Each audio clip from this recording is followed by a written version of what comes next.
Bonjour à tous et bienvenue pour l'épisode 7. Cette semaine, nous allons aborder la composition, cette grande dame mystérieuse, magique et surtout caractérielle. Et pour m'aider, je pense avoir trouvé un allié de poids. Mais tout de suite, générique. Si tous les hommes étaient pratiquement convaincus qu'une seule et même réalité peut paraître carrée d'un côté et de l'autre parfaitement ronde, les divergences de point de vue tourneraient moins vite en querelle. Elles devraient, dans leur opposition même, nouer le lien d'une compréhension réciproquement enrichissante.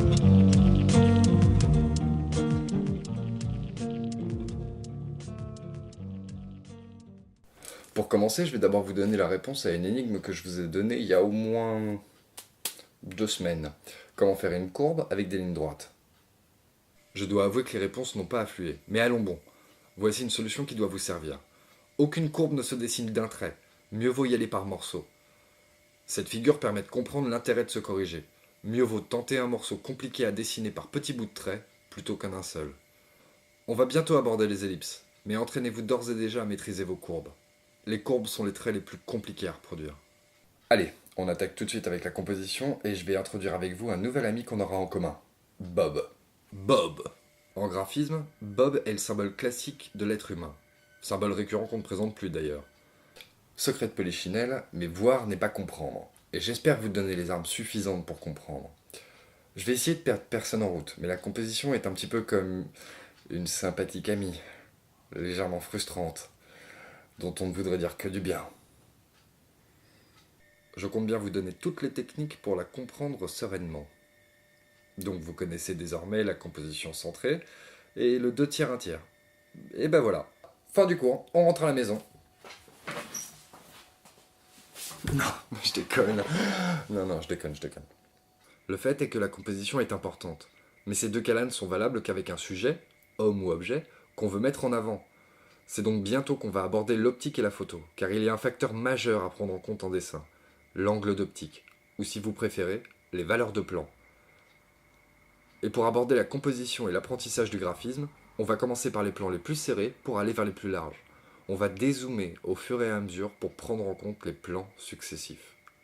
On va donc mettre Bob dans les deux cas qu'on connaît, centré et 2 tiers 1 tiers.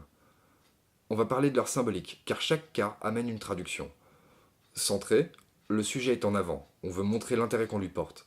C'est un plan qui ancre le sujet dans l'image, qui oblige le spectateur à regarder indubitablement vers le milieu. Après, la symbolique dépend de son horizon. Si l'horizon est haute, à hauteur d'œil, on symbolise quelqu'un d'ancré dans le sol, de stable, solide. Si l'horizon est basse, que le ciel est mis en avant, c'est au contraire une composition qui inspire quelqu'un de rêveur, lumineux. Par contre, si vous faites une contre-plongée trop forte, vous donnerez un sentiment de grandeur, de charisme, la symbolique d'une position de hauteur de vue. Et les politiques l'ont beaucoup usé. Maintenant, le 2 tiers 1 tiers. Mettre le sujet d'un côté ou de l'autre du centre est un cas à ne pas louper, car la symbolique ne sera pas la même. Le 2 tiers 1 tiers classique. Le sujet regarde vers la droite, composition normale occidentale. Je m'explique. On écrit de gauche à droite. C'est un sens habituel de lecture pour les occidentaux. Donc l'œil sera facilement attiré par l'idée de commencer la lecture d'images par la gauche en allant à droite. La symbolique dépendra du contexte, mais en général il implique une idée de tranquillité.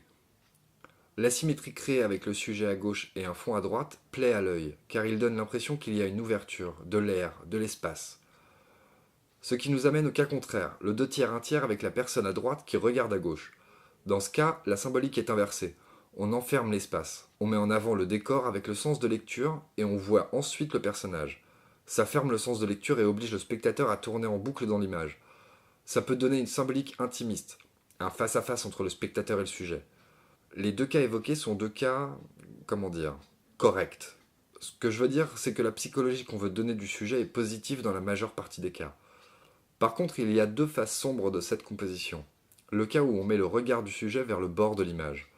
Dans le cas du sujet à droite, c'est souvent pour symboliser l'idée d'être bloqué, face au mur. Il tourne le dos au décor. C'est un plan qui a une symbolique assez sombre, nostalgique, abattu. Le cas du regard à gauche est souvent un plan qui symbolise une forme de violence, de solitude. Ça crée un espace entre le sujet et le bord qui l'isole d'un décor qu'il dénie. Ce n'est pas un plan très optimiste. Dans ces 4 compositions, la ligne d'horizon varie peu la symbolique. Ce qui va compter sont toutes les verticales et le ou les points de fuite que vous allez y mettre pour habiller les espaces, entre le sujet et le décor. Bien sûr, je vulgarise pour complexifier avec le temps. Il y a toujours des exceptions, mais la majorité des cas symboliques que je viens de vous montrer s'appliquent dans le plan de tiers un tiers. Par contre, il faut faire attention, ça n'est applicable qu'en dessin et en photo. En cinéma, ce plan a bien d'autres symboliques. La semaine prochaine, après une digestion que je vous souhaite légère, on dézoomera un petit peu pour arriver au plan poitrine. D'ici là, venez réagir, posez vos questions et partagez sur la page Facebook de l'émission. Gardez l'œil ouvert et à la semaine prochaine.